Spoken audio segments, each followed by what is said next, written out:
আল্লাহ নবী বলেছিলেন আল্লামা খালাকাল্লাহু নূরি।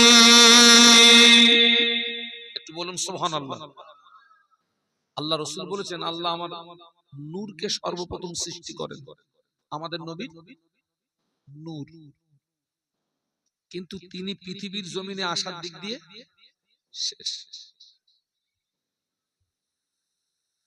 আল্লাহর নবী মায়ের গর্ভে আব্বাকে হারালেন 6 বছর বয়সে, মাকে হারালেন 8 বছর বয়সে, দাদুজিকে হারালেন।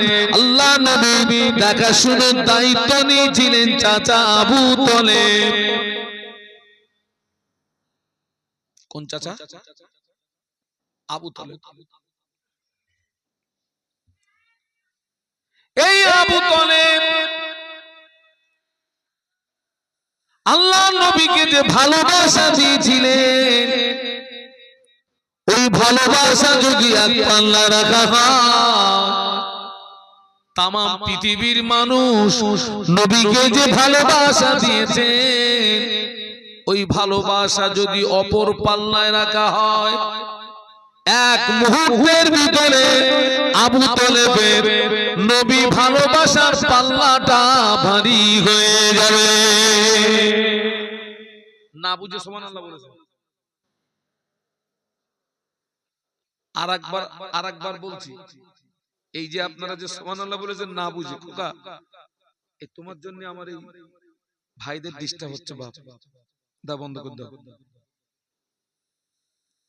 আবার বলছি, আল্লাহ নবী মায়ের গর্ভে 6 মাস আব্বাকে হারালেন, 6 বছর বয়সে মাকে হারালেন, 8 বছর বয়সে দাদুকে হারালেন। বিশ্বনবীর দেখাশোনার দায়িত্ব নিলেন চাচা আবু তলেব। এই আবু তলেব আল্লাহ নবীকে যে ভালোবাসা দিয়েছিলেন, ওই ভালোবাসা যদি এক পাল্লা রাখা হয়, তামাম পৃথিবীর মানুষ সাহাবীদের বাদ দিয়ে তামাম পৃথিবীর মানুষ নবীকে যে ভালোবাসা দিয়েছিলেন, ওই ভালোবাসা যদি আর এক পাল্লা রাখা হয়, আবু তলেবের নবী ভালোবাসার পাল্লাটা ভারী হয়ে যাবে। একটু মহব্বতে বলুন।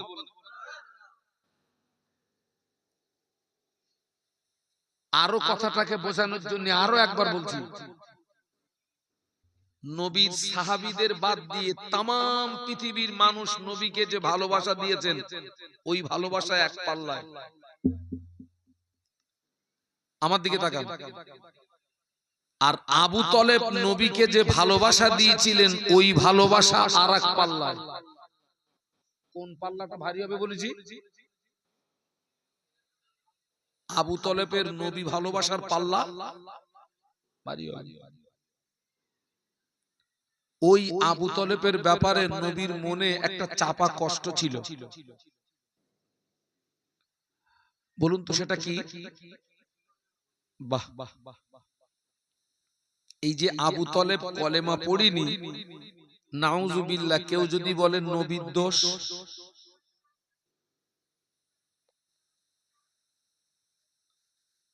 কেউ যদি বলে নবীর দোষ, কথাটা বলা যাবে? আর যদি কেউ বলে তার ঈমানে আঘাত হবে। কারণ আল্লাহর নবী সাধ্য অনুযায়ী চেষ্টা করেছিলেন চাচাকে কলেমা, ওই চাচা কলেমা পড়লো না, হলো না। আবু তলেব মৃত্যু বিছানায়, আবু তলেবের গলার কাছে ঘড়ঘড় করে আওয়াজ হয়। আল্লাহ নবী মনে করলেন আমার চাচা আবু তলেব মারা যাবে। আল্লাহ নবী চিন্তা করলেন সারা জীবন চেষ্টা করলাম, চাচা কলেমা পড়লো না, চাচা সোজা হলো না, পরিবর্তন হলো না, চাচা মৃত্যু বিছানায়। আমার জীবনের শেষ চেষ্টা করে দেখি চাচা ফেরে নাকি। আল্লাহ নবী চাচা জানেন, কানের কাছে মুখটা নিয়ে বলেছিলেন চাচা যান, একবার পড়ে নেন লা ইলাহা ইল্লাল্লাহ মুহাম্মাদুর রাসূলুল্লাহ। একবার যদি কলেমাটা পড়ে নেন আমি মুহাম্মদ কথা দিলাম কিয়ামতের ময়দানে আপনার জন্য সুপারিশ করার একটা রাস্তা পেয়ে যাব। আরো মহব্বতে বলুন, একবার পড়েন শুধু। হ্যাঁ কবার? শুধু একবার বলেন লা ইলাহা ইল্লাল্লাহ মুহাম্মাদুর। তো কিয়ামতের ময়দানে আমি আপনার জন্য সুপারিশের একটা রাস্তা পাবো। আবু তলেব মুখটা ঘুরিয়ে নিল। আল্লাহ নবী ঘুরে গিয়ে আবু তলেবের অপর কানের কাছে মুখটা লাগিয়ে বলেছিলেন, ও চাচা যান, একবার আপনি পড়ে নেন লা ইলাহা ইল্লাল্লাহ মুহাম্মাদুর রাসূলুল্লাহ। চাচা যান, এই কলেমাটা যদি একবার পড়ে নেন আমি মুহাম্মদ কিয়ামতের ময়দানে আপনার জন্য নাজাতের একটা ওসিলা হয়ে যাবে। আবু তলেব মুখটা ঘুরিয়ে নিল। ওই আবু তলেব কলেমা পড়লো না, আবু তলেব মারা গেল। আল্লাহ নবী বলেছিলেন আমার চাচার ঠিকানাটা হবে জাহান্নাম। সবাই মিলে বলুন কোথায়? আরো জোরে বলুন। একটু আগে একটা কথা বলে এসেছি না, সব মানুষের ভালোবাসা এক পাল্লায়, আর আবু তলেবের ভারী হবে কোনটা বলেছিলাম? জোরে বলুন। সেই আবু তলেব কোথায় যাচ্ছে? আল্লাহ নবী বললেন, আল্লাহ আমার চাচাকে জাহান্নামের সবচেয়ে হালকা শাস্তি দেবে। ওই শাস্তিটা আমার চাচা জানের পায়ে দুটি জাহান্নামের জুতো পরিয়ে দেবে। জাহান্নামের জুতো পরিয়ে দেওয়ার কারণে আবু তলেবের মাথার কিনু টকটক করে ফুটতে থাকবে। এইবারে জবাব দেন, আবু তলেব কলেমা পড়েনি, দোষ কার? সবাই মিলে বলুন। আমার নবীর দোষ না তো? হুজুর এত ওয়াজ করেন, মানুষ হেদায়েত হয় না। এবারে বলেন দোষ কাদের? বক্তার না, যে হয় না তা। আরো জোরে বলেন। আমরা কি করব? আমাদের দায়িত্ব বলা। আলেমের দায়িত্ব কি? হ্যাঁ, তবে এইটা দেখতে পারেন যে আলেম যেটা বলছে ওটা মানতেস কিনা, আলেমের মধ্যে সেই আমলটা আছে কিনা। বাবা, আলেম আলাদা, বক্তা আলাদা। সবাই একটু মুখস্থ করলেন। আলেম আলাদা, জোরে বলুন। বক্তা আলাদা। ভালো আলেমের দাওয়াত হয় না। ভালো আলেমের কেন বলেন দিনি? ভালো আলেম তো কোরআন বলবে, হাদিস বলবে, মাসলা মাসাইল বলবে। আমাদের পার্টিরা তো শুনবে না। আমার গা পার্টিগা শোনাতে গেলি বাগান চেরা টান মারতে হবে। আজকে একটাই বাস্তব কথা বলে দিলাম, ভালো আলেমের এখন দাওয়াত হয় না।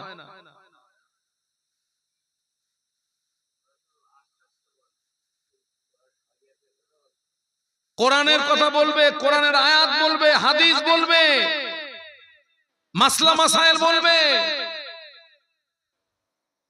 আমাদের যুবকরা শুনবে না।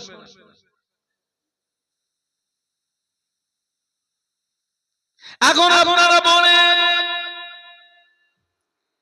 আবু তালেব নবীর কথা শুনল না, আবু তালেব নবীর কথা মানল না।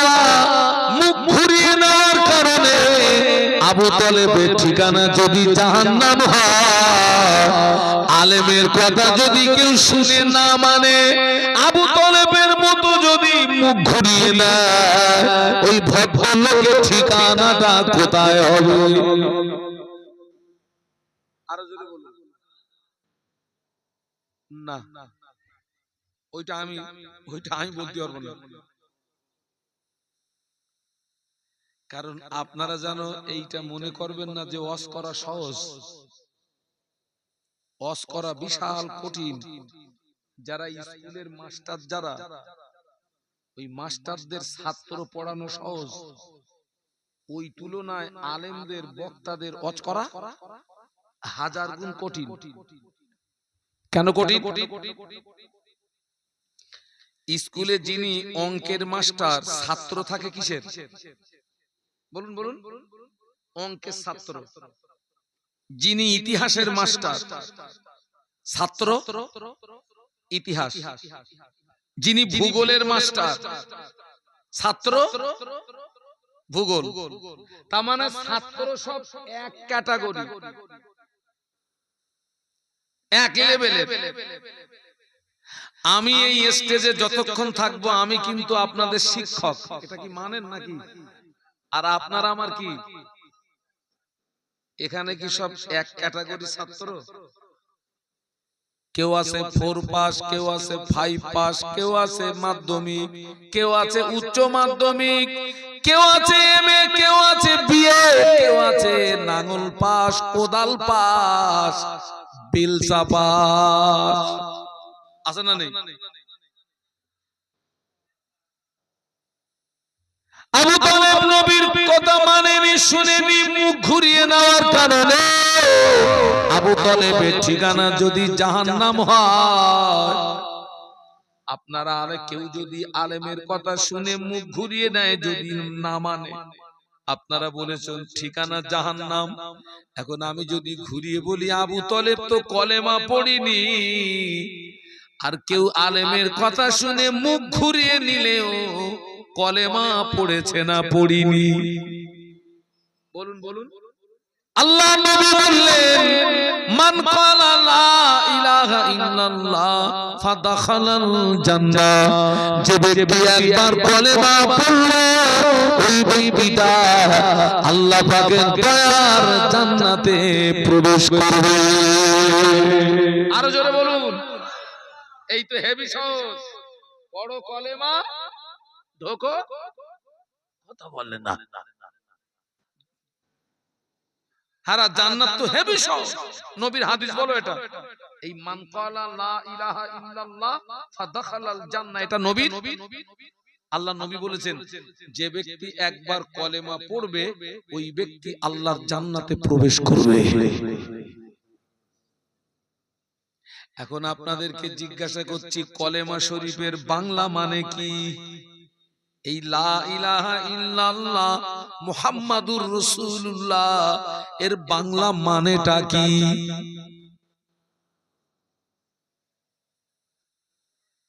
এই খোকা বল।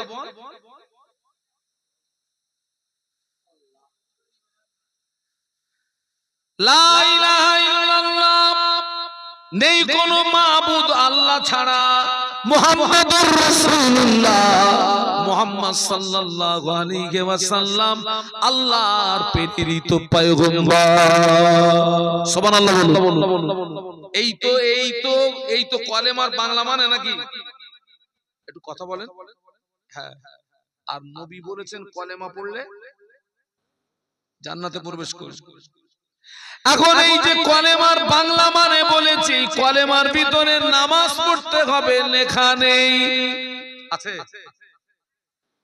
কলেমার ভিতরে রোজার কথা লেখা নেই, হজের কথা লেখা নেই, যাকাতের কথা লেখা নেই, গান শোনা যাবে না লেখা নেই, মদ খাওয়া যাবে না লেখা নেই, দৌড় ঠেলা যাবে না লেখা নেই, আল ঠেলা যাবে না লেখা নেই, লটারির টিকিট কাটা যাবে না লেখা নেই, কুমোর পুকুরের মেলায় যাওয়া যাবে না লেখা নেই। আমি কলেমা পড়েছি, নামাজ পড়বো না, রোজা রাখবো না, হজ করবো না, যাকাত দেবো না, কুমোর পুকুরের মেলায় যাব, লটারির টিকিট কাটবো, মেয়ে লোকের পিছনে ঘুরবো, আর সুদ ঘুষ মদ-বাড়ি সমানে চালাবো। কলেমায় কি জান্নাতে যাওয়া যাবে নাকি? এইবার বলো মারামারি হয়ে গেল, দুমদাম মারবো কিন্তু এবার একদম। একটু আগেই তো বললেন হ্যাঁ, এখন আমার না বলতেছেন কেন?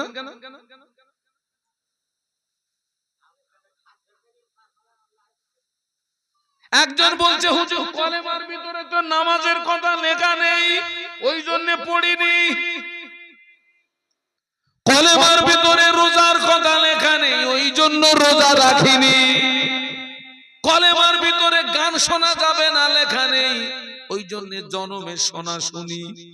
কলেমার ভিতরে কুমুর পুকুর মেলায় যাওয়া যাবে না লেখা নেই, ওই জন্য মেলায় যাই। হুজুর তো কলেমার ভিতরে লেখা নেই। আমি বলি খোকা তুই যদি এই দলিল দিস, তুই আমার দলিলটা একটু কেটে দে। আমরা যারা বিয়ে করেছি বাবা, বরপক্ষ আগে যায় কার বাড়ি? সবাই মিলে বলুন। যে মাওলানা আমাদের বিয়ে পড়িয়েছিলেন একটু স্মরণ করুন। সাদা কাগজে একটা বায়ান লেখে, অমুক থানার অন্তর্গত অমুক গ্রামের নিবাসী, অমুকের পুত্র অমুকের পৌত্র এত টাকা দেন মোহরের পরিবর্তে তোমার সহিত বিবাহ করিতে আসিয়াছে। তুমি উক্ত বিবাহে রাজি হইয়া সাক্ষীদ্বয়ের সম্মুখে আমাকে উকিল নিযুক্ত করো। এরকম একটা বায়ান লেখা হয়। বায়ান লিখে দুজন উকিল আর দুজন সাক্ষী, একজন উকিল যায় কোথায়? মেয়ের কাছে। দুজন সাক্ষী আর একজন মেয়ের কাছে যায়। তো গিয়ে ওই বায়ান পড়ে, পড়ে বলে মা বলো আমি। খোকা তুই কি শুধু একা বিয়ে করেছিস? আর তো কেউ কিছু বলতে। উকিল ওই বায়ান পড়ে মেয়ের কি বলে, বলো মা আমি কবুল করিলাম। আমাদের সমাজে কিছু মেয়েরা আছে বলে হুজুরও বলতে হবে না, ফোনে মিটে গেছে। কিতনা সর্বনাশ যে হচ্ছে। এই দেখেন এখন যারা ইয়ং মেয়ে যারা এরা এখন আল্লাহর রহমতে অনেক ভালো আছে। এই তো আমি তো আপনাদের আব্বা আম্মার দোয়া, আল্লাহ তো এক এক রাত্রে এক এক জেলায় নিয়ে যাচ্ছে, দেখছি তো কত ঘরের বউরা ফোনে ফোনে বনে বনে বেরিয়ে গেছে। মানেন না মানেন না, অধিকাংশ সব কটলাই।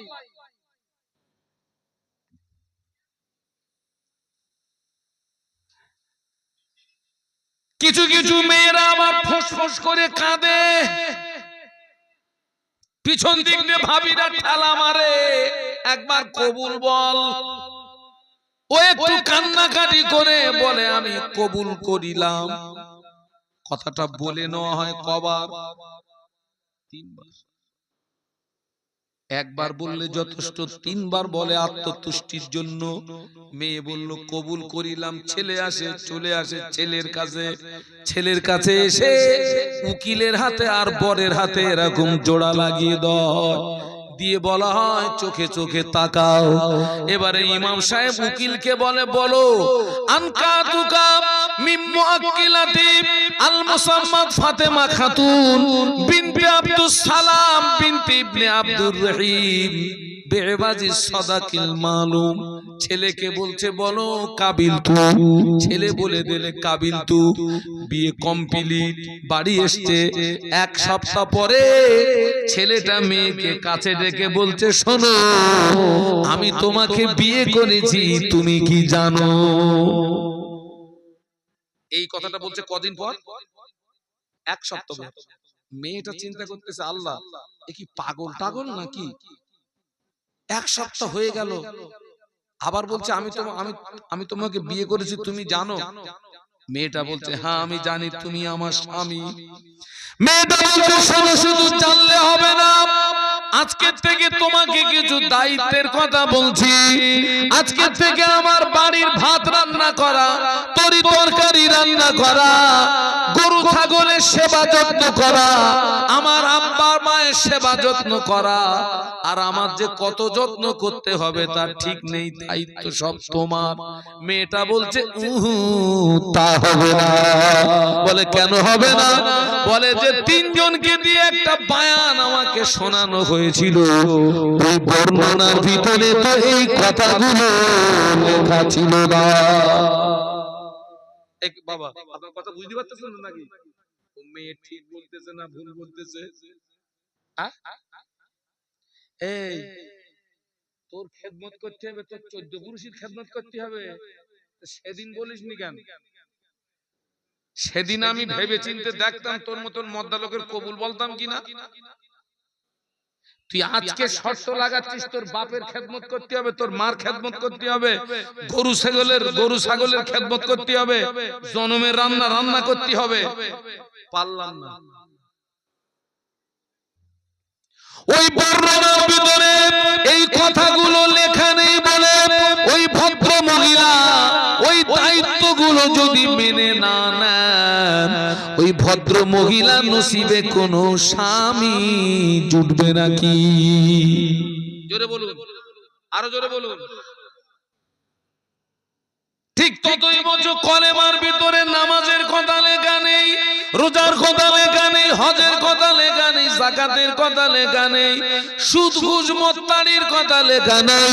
কিন্তু যেদিন আপনি কলেমা পড়েছেন, অটোমেটিক আপনার উপরে দায়িত্ব বর্তে গেল। কলেমা পড়ার পরে 5 ওয়াক্ত নামাজ যদি না পড়ে, কলেমা পড়ার পরে সমিতি আর বন্ধন যদি না ছাড়ে, কলেমা পড়ার পরে লটারির টিকিট কাটা যদি বন্ধ না করে, কলেমা পড়ার পরে পরের মাল আত্মসাৎ করা যদি বন্ধ না করো, শুধু কলেমায় জান্নাত পাওয়া কঠিন হয়ে যাবে। আমি কিছু বোঝাতে পেরেছি? এখন আপনি বলবেন তাহলে হুজুর নবীর হাদিস কি হবে? ও হাদিস ঠিক, কিন্তু হাদিসের জায়গা আলাদা। ওই হাদিস শরীফ সকলের জন্য প্রযোজ্য নয়। ওই হাদিস শরীফটা ওই ব্যক্তির জন্য প্রযোজ্য, একজন কাফের সকাল 10টায় কলেমা পড়েছে, একটা কাফের সকাল 10টায় কলেমা পড়েছে আর জোহরের ওয়াক্ত আসার আগে মারা গিয়েছে। ওই ব্যক্তিটা শরীয়ত আল্লাহর ফরজ হুকুম অমান্য করার কোনো সময় পায় নাই। ওই ব্যক্তিটাকে কলেমা সরাসরি আল্লাহর জান্নাতে পৌঁছে দেবে। আরো জোরে বলুন। একজন ব্যক্তি ঈমান এনেছে কটায়? 10টায়। মারা গেছে কটায়? জোহরের ওয়াক্ত আসার আগে। এই লোকটা আল্লাহর ফরজ হুকুম অমান্য করার সময় পায়নি। ওই ব্যক্তিটাকে কলেমা সরাসরি আল্লাহর জান্নাতে পৌঁছে দেবে। বলুন সুবহানাল্লাহ। আর আমরা কলেমা পড়ার পরে ভালো কাজ করার সময় পেয়েছি, কলেমা পড়ার পরে অন্যায় থেকে জীবন বাঁচানোর সময় পেয়েছি, এরপরেও যদি জীবন যাপন করো, ওই কলেমায় জান্নাতে যাওয়া কঠিন হয়ে যাবে।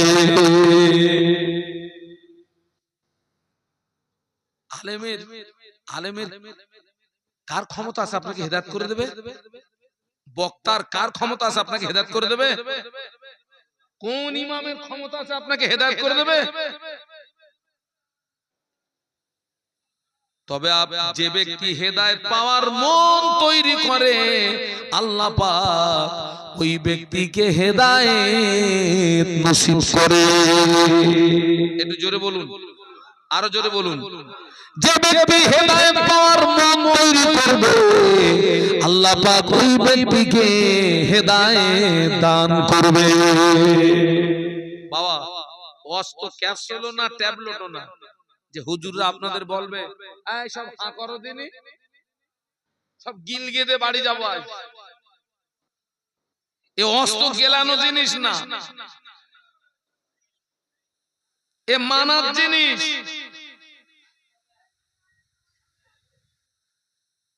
এত মাহফিল হচ্ছে। এটা 25 সাল, আর এখন থেকে খোঁজ নিচ্ছে 27 সালের।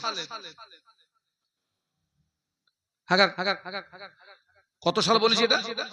এটা 25, আর খবর নিচ্ছে কত সালে? 27 সাল। বলছে হুজুর 27 সালের দাওয়াত এখন না নিলি আপনার তো পাওয়া যাচ্ছে না।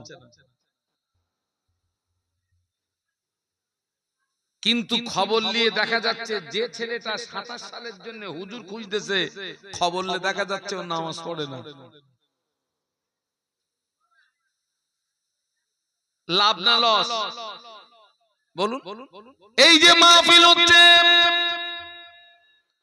এই যে মাহফিল হচ্ছে, বাবাজি আপনারা যারা এসেছেন, মাগরিবের নামাজ একটা লোক পড়লো না, এশার নামাজ পড়লো না, ওই লোকটা যতক্ষণ মাহফিল চললো ততক্ষণ মাহফিল শুনলো, মোনাজাত করে তাবারুক খেয়ে বাড়ি গেল, এই মারি বলে শুয়ে পড়লো, ফজরের নামাজ চলে গেল, ওরে বাবারে বলে ঠেলে উঠলো, কাজে বেরিয়ে গেল। ওই লোকটার অশুনে সওয়াব, ওই লোকটার অশুনে লাভ হলো না লস হলো? আরো জোরে বলুন।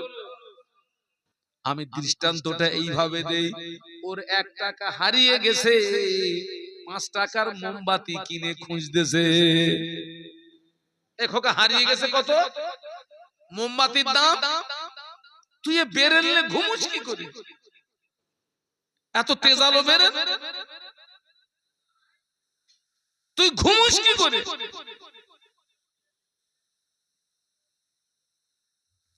মদিনার মসজিদে নববীতে আযান হলো, একটু সুবহানাল্লাহ বলুন।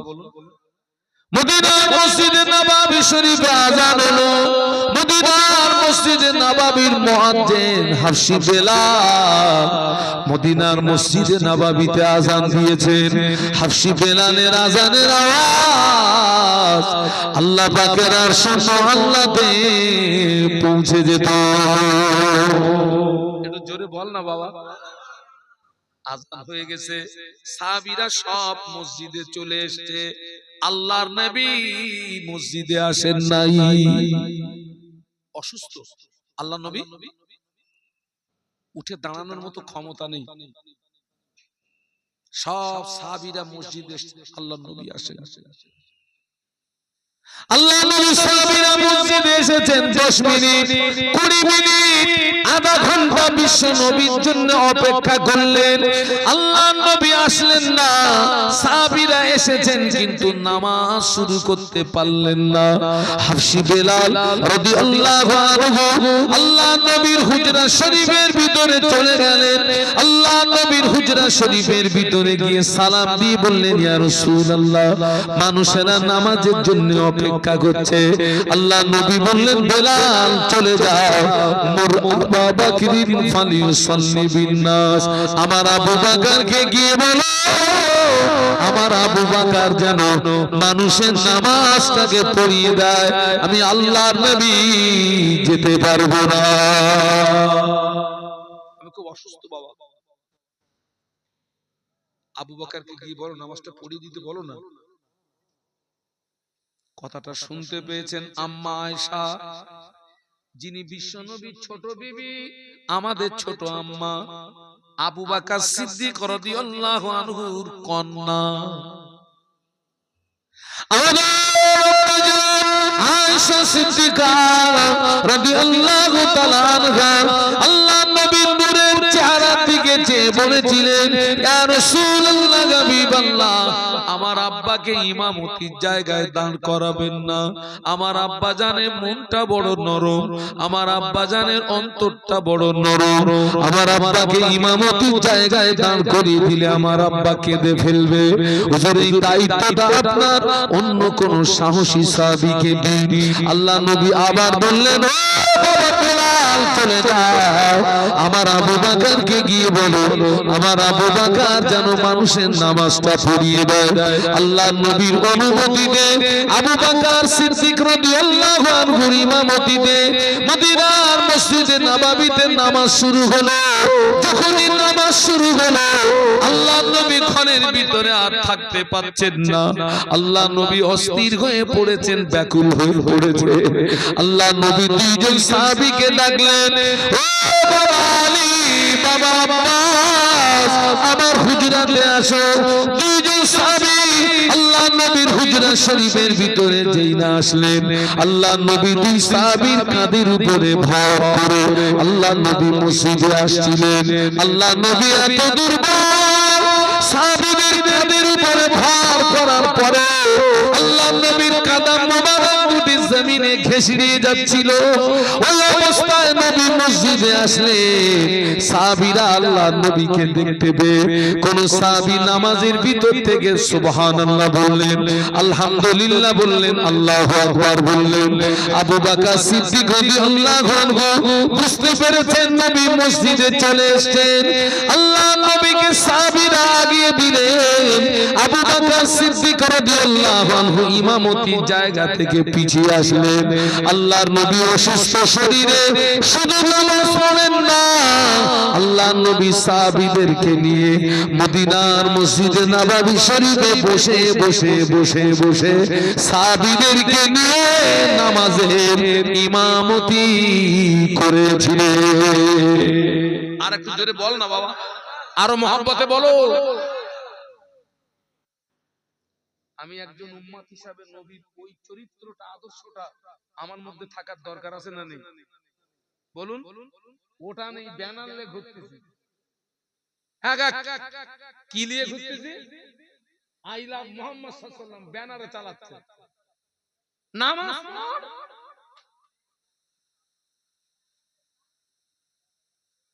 তোরে ব্যানার নিয়ে ঘুরতে বলেছে কেন এই বাবা ঠিক বলছি না ভুল বলছি তুই ব্যানার নিয়ে লাপাচ্ছিস কেন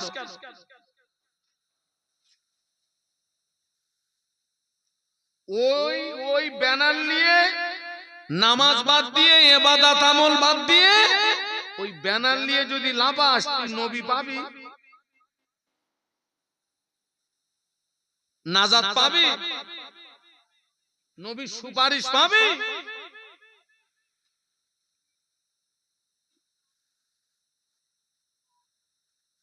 আহা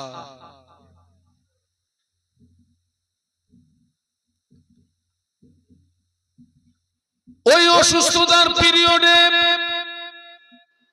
এমন দিন চলে গেছে টোটালে নবী আসেন নাই আবু বকর সিদ্দিক রাদিয়াল্লাহু আনহুর ইমামতিতে নামাজ হচ্ছে মদিনার মসজিদে নববী শরীফ আর বিশ্ব নবীর ঘরটা পাশাপাশি আল্লাহ নবী বললেন আয়েশা সিদ্দিকা রাদিয়াল্লাহু তাআলা আনহা আমার মাথাটাকে একটু উঁচু করে ধরো একটু বলো আল্লাহু আকবার আর একটা আওয়াজ তোলো আল্লাহ নবী এত অসুস্থ মাথা উঁচু করবেন পাচ্ছেন না আমাদের আম্মাকে বলছে আয়েশা আমার মাথাটাকে একটু উঁচু করে ধরো না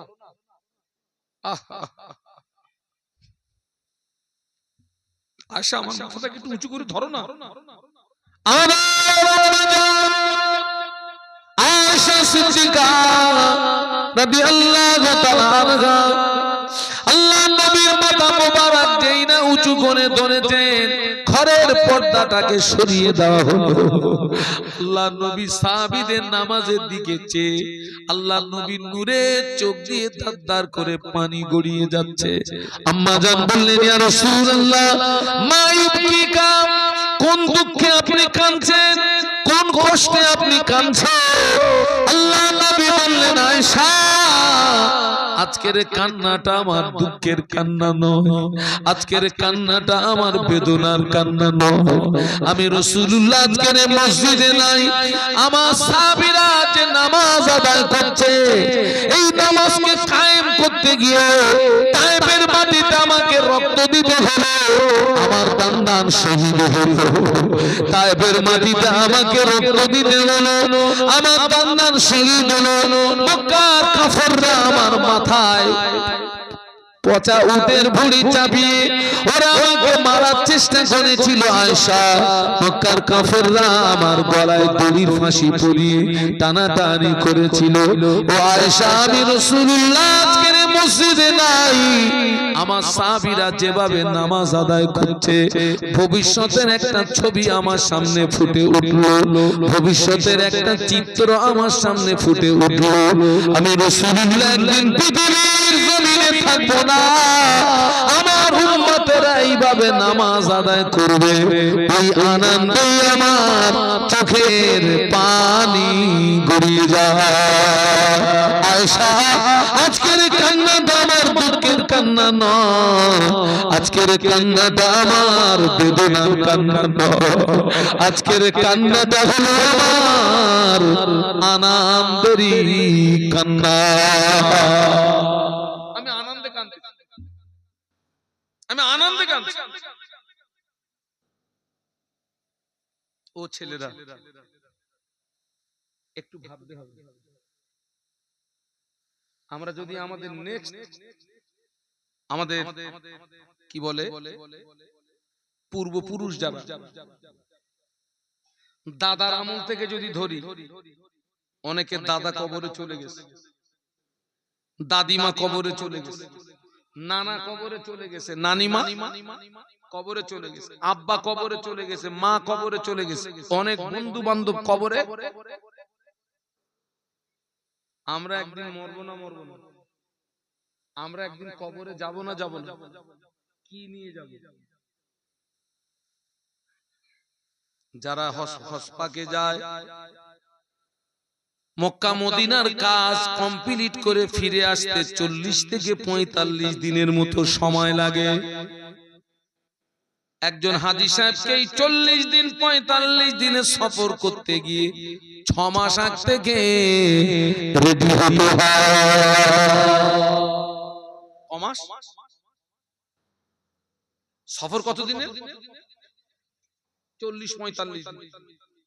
এই 40-45 দিনে সফর করতে গিয়ে হাজীকে 6 মাস আগ থেকে হাজীকে রেডি হতে হচ্ছে। অনেকে আজমিরে যায়, 20 দিন 22 দিনে সফরে চলে যায়, আজমিরে খাজা আজমিরি হুজুরের মাজার জিয়ারতের জন্য যায়, 20 দিন 22 দিনে সফরে চলে যায়, কমপক্ষে 1 সপ্তাহ আগ থেকে লাগেজ ব্যাগেজ গুছায়। তুই বাবাজি 40 দিনে সফর করতে গিয়ে 6 মাস আগ থেকে তৈরি হলি, 20-22 দিনে সফর করতে গিয়ে 1 সপ্তাহ আগ থেকে তৈরি হলি, কবরে সফর কতদিন নির্দিষ্ট সময় বলা যাবে নাকি? যাবে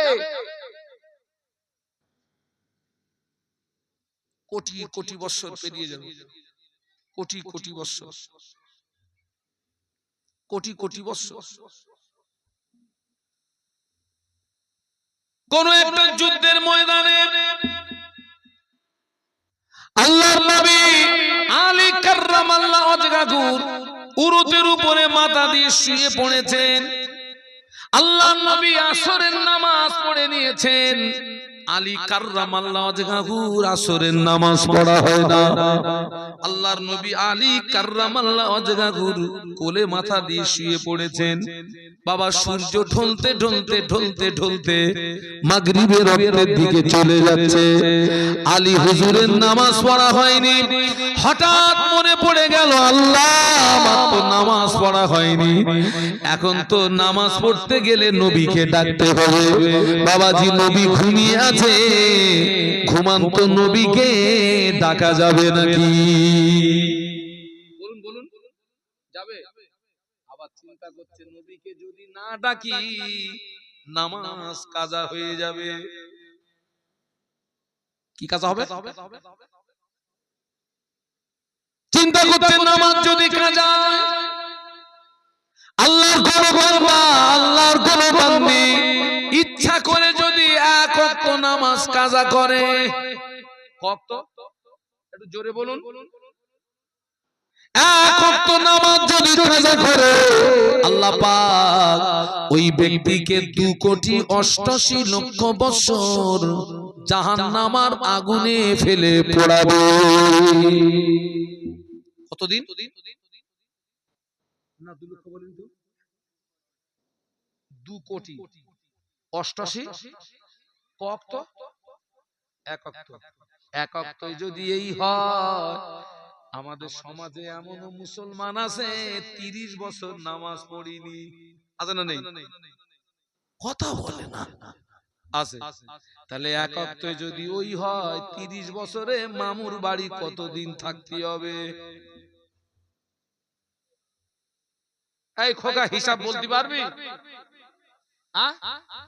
এই কম্পিউটার কিনে দেবো, পারবি?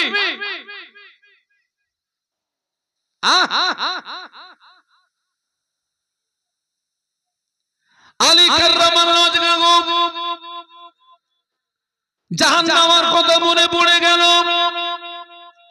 এক নামাজ যদি আমার ছুটে যায়, আল্লাহ যদি আমায় জাহান্নামে দেয়, আমি আলী জাহান্নামের আগুন সহ্য করতে পারবো না।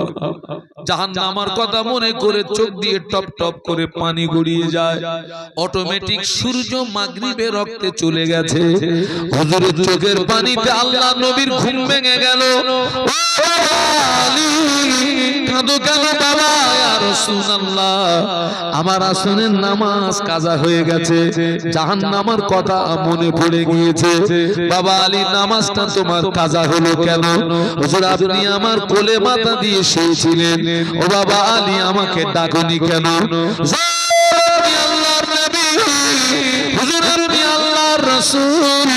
আপনি ঘুমিয়েছিলেন, আমি যদি আপনাকে ডাকি আপনার সঙ্গে বেয়াদবি হয়ে যাবে, আল্লাহ পাক নারাজ হবে, এই জন্য আমি আপনাকে ডাকি না। আল্লাহ নবী বললেন, আলী, আমাকে সম্মান করতে গিয়ে তুমি নামাজ ছেড়ে দিয়েছো, আমি রাসূলুল্লাহ তোমাকে আসরের নামাজ কাজা করতে দেব না। যদি বলতে পারলেন না। আল্লাহ নবী আসমানের দিকে চেয়ে বললেন, আসমানের সূর্য, আমি যদি সত্যি আল্লাহর নবী হয়ে থাকি, আমি যদি আল্লাহর পয়গম্বর হয়ে থাকি, আমার আলী আমাকে সম্মান করতে গিয়ে আসরের নামাজটা ছুটে গেল, তুই তাড়াতাড়ি করে মাগরিবের দিকে উঠে আসরের রক্তে চলে আয়। আল্লাহর নবী জবানের কথা শেষ না হতে হতে সূর্য মাগরিবের দিকে উঠে আসরের রক্তে চলে এসেছে। আল্লাহ নবী বললেন, আলী, দেরি করো না, তড়ি ঘড়ি নামাজ আদায় করো না। আরো জোরে বলো। আলী হুজুরের কোলে নবী ঘুমিয়েছিলেন, তাই আসরের নামাজ কাজা হয়ে গেল। আমাদের কোলে কি কেউ ঘুমোচ্ছে না? হ্যাঁ,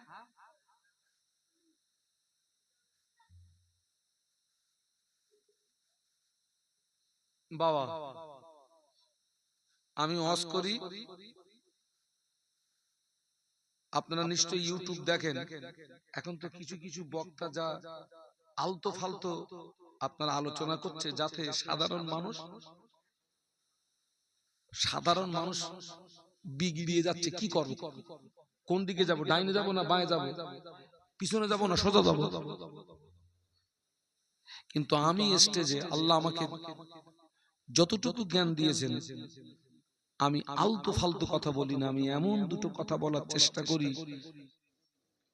অন্তত যে কথাগুলো শুনে আমার ভাই বোনদের মনে যেন একটু ভয় তৈরি হয়, ওরা যেন ফিরে আসে, ওরা যেন পরিবর্তন হয়,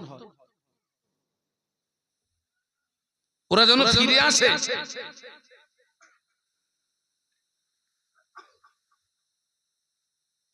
30 বছর আমি ওয়াজ শুনেছি, নামাজের সঙ্গে সম্পর্ক তৈরি করতে পারিনি, নামাজের পার্টির সঙ্গে সম্পর্ক তৈরি করতে পারিনি, মসজিদের সঙ্গে সম্পর্ক তৈরি করতে পারিনি, কোরআন শরীফের সঙ্গে সম্পর্ক তৈরি করতে পারিনি, তাসবিহর সঙ্গে সম্পর্ক তৈরি করতে পারিনি।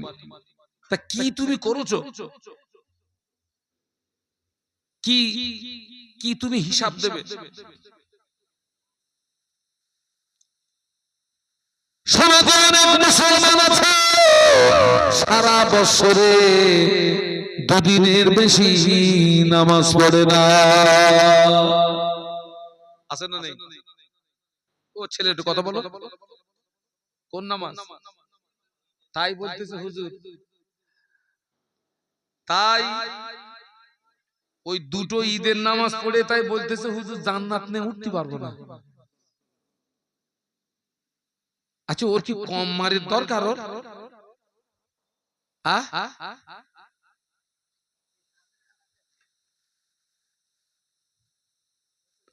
জুমার নামাজ পড়ে না, পাঁচ ওয়াক্ত নামাজ পড়ে না, মেয়েদের ঈদের নামাজ নাই, মেয়েদের জুমার নামাজ নাই, মেয়েদের ঈদের নামাজ নাই, মেয়েদের জুমার নামাজ নাই। সমাজে অনেক নারী আছে সারা বছরে আল্লাহর জমিনে একটা সেজদা দেয় না। এরা যদি বিনা তওবায় মারা যায় আল্লাহর আযাব কি হবে? ছেড়ে দেবে নাকি? ছাড়বে বাপ?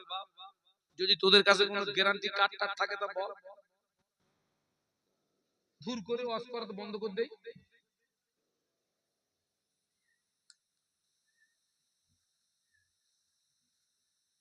নামাজ ইবাদত আমল কিচ্ছু নেই, পুরো শুকনো কাঠ, পুরো শুকনো কাঠ। আল্লাহ নবী সাহাবীদের বলেছিলেন, সাহাবীরা তোমরা জানো তোমাদের ঘরগুলোকে কবর বানিও না। কি বানিও না? তার মানে যে বাড়িতে নামাজ হয় না ওই বাড়িটা কবরের সমতুল্য। সমাজে অনেক বাড়ি আছে 24 ঘন্টার ভিতরে কোনো নামাজ হয় না, তবে ওই বাড়ির ভিতর থেকে গানের আওয়াজ শুনতে পাওয়া যায়। মুরব্বীরা একটু স্মরণ করুন, আগে ফজরের নামাজের পরে অনেক বাড়ির থেকে কোরআন তেলাওয়াতের আওয়াজ শুনতে পাওয়া যেত, অনেক বাড়িতে মাগরিবের নামাজের পরে কোরআন তেলাওয়াতের আওয়াজ শুনতে পাওয়া যেত। এখন আর কোরআন তেলাওয়াতের আওয়াজ পাওয়া যায় না, পরিবর্তে ওই ঘরের ভিতর থেকে গানের আওয়াজ শুনতে পাওয়া যায়। ও মুরব্বীরা সাক্ষী দেন, আগে অনেক বাড়ি থেকে ফজরের নামাজের পরে কোরআনের আওয়াজ আসতো না? কথা বলে, অনেক বাড়ি থেকে ফজরের নামাজের পরে কোরআন তেলাওয়াতের আওয়াজ আসতো না? মাগরিবের নামাজের পরে কোরআন তেলাওয়াতের আওয়াজ আসতো না? আমার যখন সর্বপ্রথম সুগার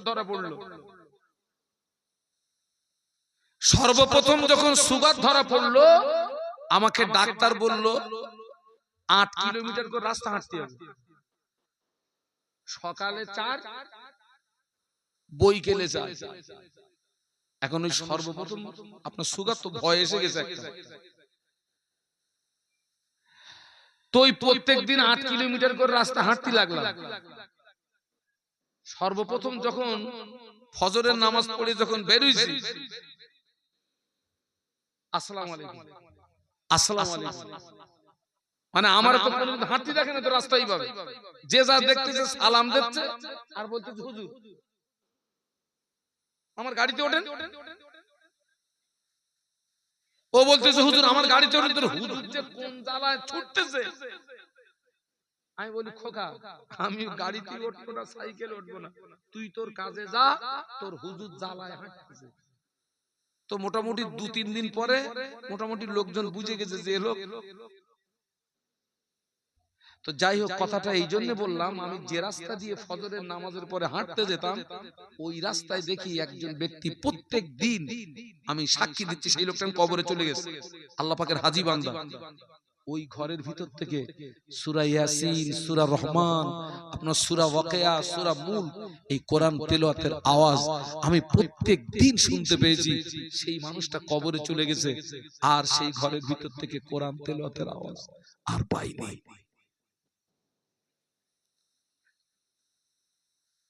আমি সারাদিন যদি বাড়ি থাকি আমি কোথাও আর হই না, কাজ থাকলে বার হই, কাজ না থাকলে টোটাল ঘরের ভিতরে একদম বদ্ধ। কারণ ঘরে যতক্ষণ আপনি থাকবেন অনেক গুনাহ থেকে বাঁচা যায়, বাইরে বেরোলে গুনাহ।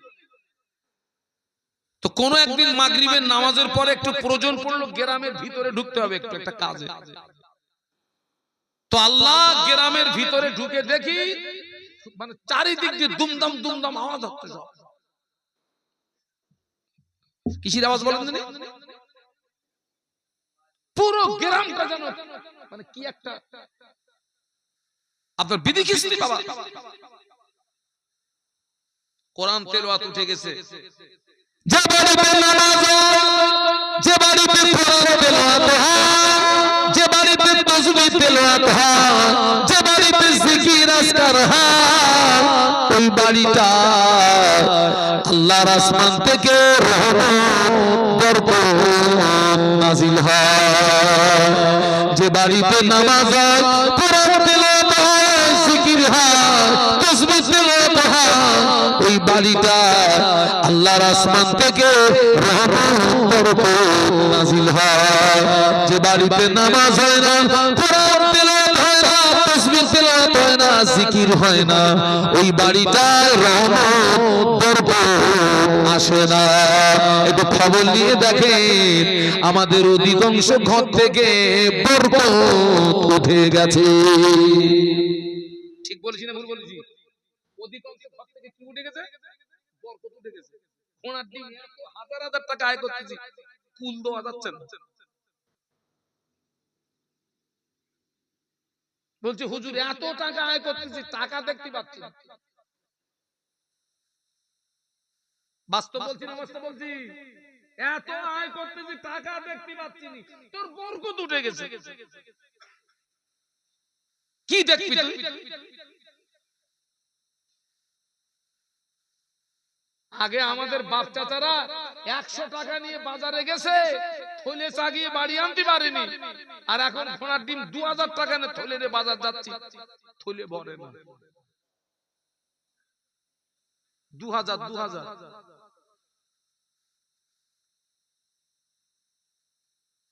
গল্প না বাস্তব? বাস্তব। আগে বাড়ি গোশ রান্না হলি হাফ কিলোমিটার দূর থেকে সেন্ট পাওয়া যেত, অমুক বাড়ি রান্না হচ্ছে। আর এখন ঘরে ঘরে রান্না হয়, সে সেন্ট আছে আর খুশবু উঠে গেছে। এই ছেলেরা, তোরা তো কালকের ছেলে, এইসব মুরব্বীদের কাছে শুনে দেখ, আমরা ভাতের ফ্যান খেয়েছি, ভাতের ফ্যান।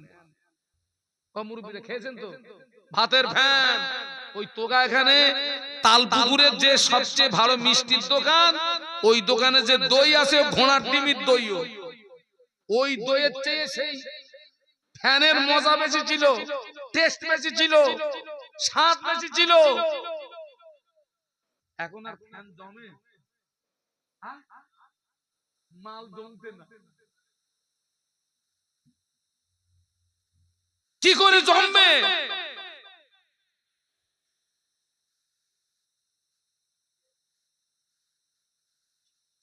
রহমত বরকত সব উঠে গেছে। রহমত বরকত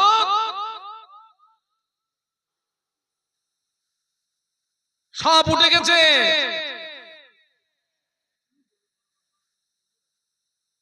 যাক বাবা, ছেড়ে দেন ভাই। অতএব আমি আপনাদেরকে বলতে চাচ্ছি, আমি যতটুকু জানি এই মাহফিলটা প্রত্যেক বছর হয়, আর আমি এদের হাতটা তো মানে ছাড়াতে পারিনি। এই জন্যই এরা সব আমার সোজা বাড়ি গিয়ে হাজির হবে হয়ে, হুজুর দাওয়াত না নিলে যাব না। তো আলহামদুলিল্লাহ ওদের ভালোবাসায়, আপনাদের ভালোবাসায়, মহব্বতে এসছি। প্রত্যেককে বলে যাচ্ছে আপনি একটু ভাবুন, আমরা সবাই একটু ভাবি। তিনটে বিষয় ভাববেন, কোথায় ছিলেন, কোথায় এসেছেন, কোথায় যাবে। এই যুবক তুই কোথায় ছিলি, এই যুবক তুই কোথায় এসেছিস, এই যুবক তুই কোথায় যাবি। তিনটে জায়গায় এক। আমরা কোথায় ছিলাম, আমরা কোথায় এসেছি, আমরা কোথায় যাব?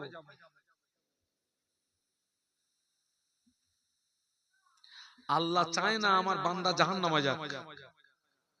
আল্লাহ চায় আমার বান্দা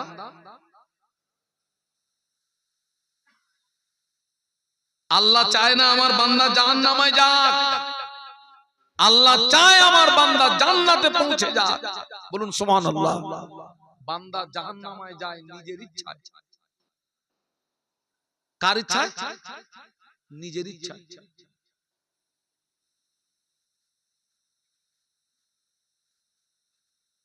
অতএব আমরা সবাই কিন্তু জ্ঞানী, কম হোক বেশি হোক সবাই কিন্তু জ্ঞান বুদ্ধি আছে। আপনাদের বিবেকের কাছে আমি এই সমস্ত কথাগুলো রেখে গেলাম, বাড়ি গিয়ে একটু ভাববেন।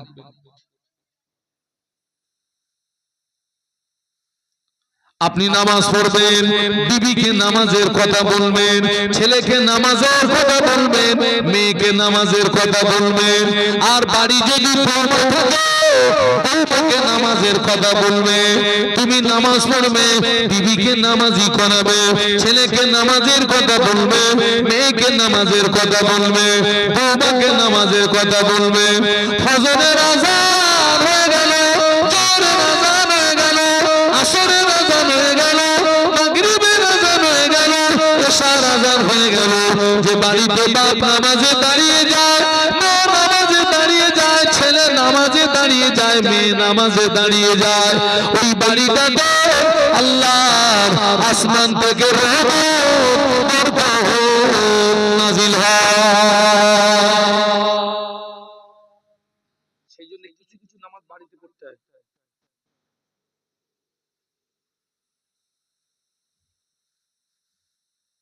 নইলে ঘরটা কবরের মতো হয়ে যাবে।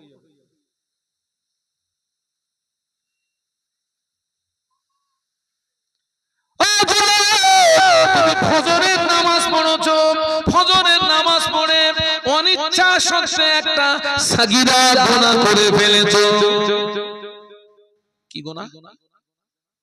তার মানে ছোট গুনাহ। ফজরের নামাজ পড়ছো, একটা সাগীরা গুনাহ করে ফেলেছো। আজ জোহরের আযান হয়ে গেল, তুমি যখন আযানের আওয়াজ শুনে নামাজে দাঁড়িয়ে যাবে, আল্লাহু আকবার বলে যখন নামাজে দাঁড়িয়ে যাবে, ফজর থেকে জোহর মাঝখানের সমস্ত সাগীরা গুনাহ আল্লাহ পাক maaf করে দেয়। আবার তুমি জোহরের নামাজ পড়েছো, আসরের আগ পর্যন্ত কিছু সাগীরা গুনাহ হয়ে গেছে অনিচ্ছাকৃত, তুমি আসরের নামাজে দাঁড়িয়ে যাবে, জোহর থেকে আসর মাঝখানের গুনাহগুলো আল্লাহ পাক maaf করে দেয়। জোরে বলুন না।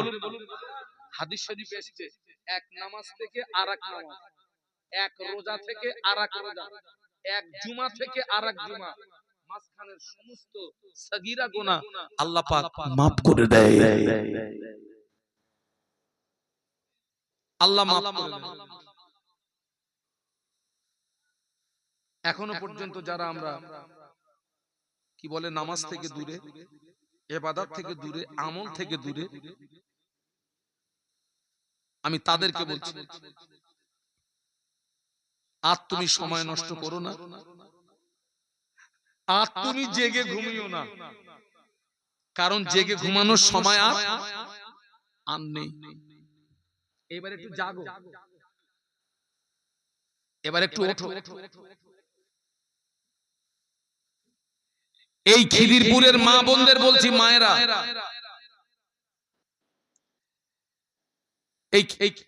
আপনাদের এই গ্রাম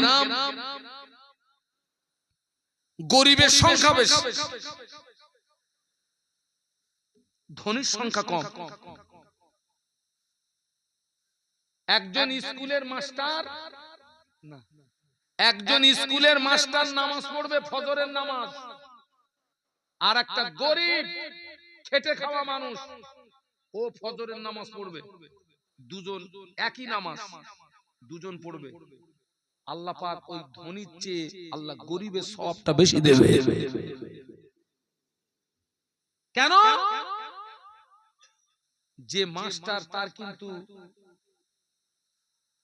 তার কিন্তু অর্থের চিন্তা নেই, তার ব্রেনে চাপ নেই, তার টেনশন নেই।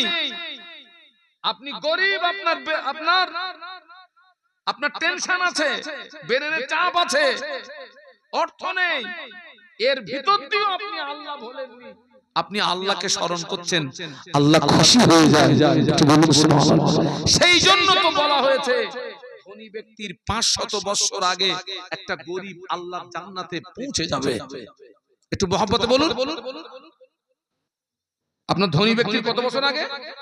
500 বছর আগে গরিব জান্নাতে পৌঁছে যাবে। আপনাদের জান্নাতে যাওয়া সহজ, আমাদের জান্নাতে যাওয়া কঠিন। কারণ আপনাদের চেয়ে আমাদের হিসাবটা সহজ হবে না কঠিন হবে? কঠিন হবে। আল্লাহ আমাদের সকলকে শোনা বলার চেয়ে বেশি আমল করার তৌফিক দেন। বলুন আমিন, বলুন আমিন।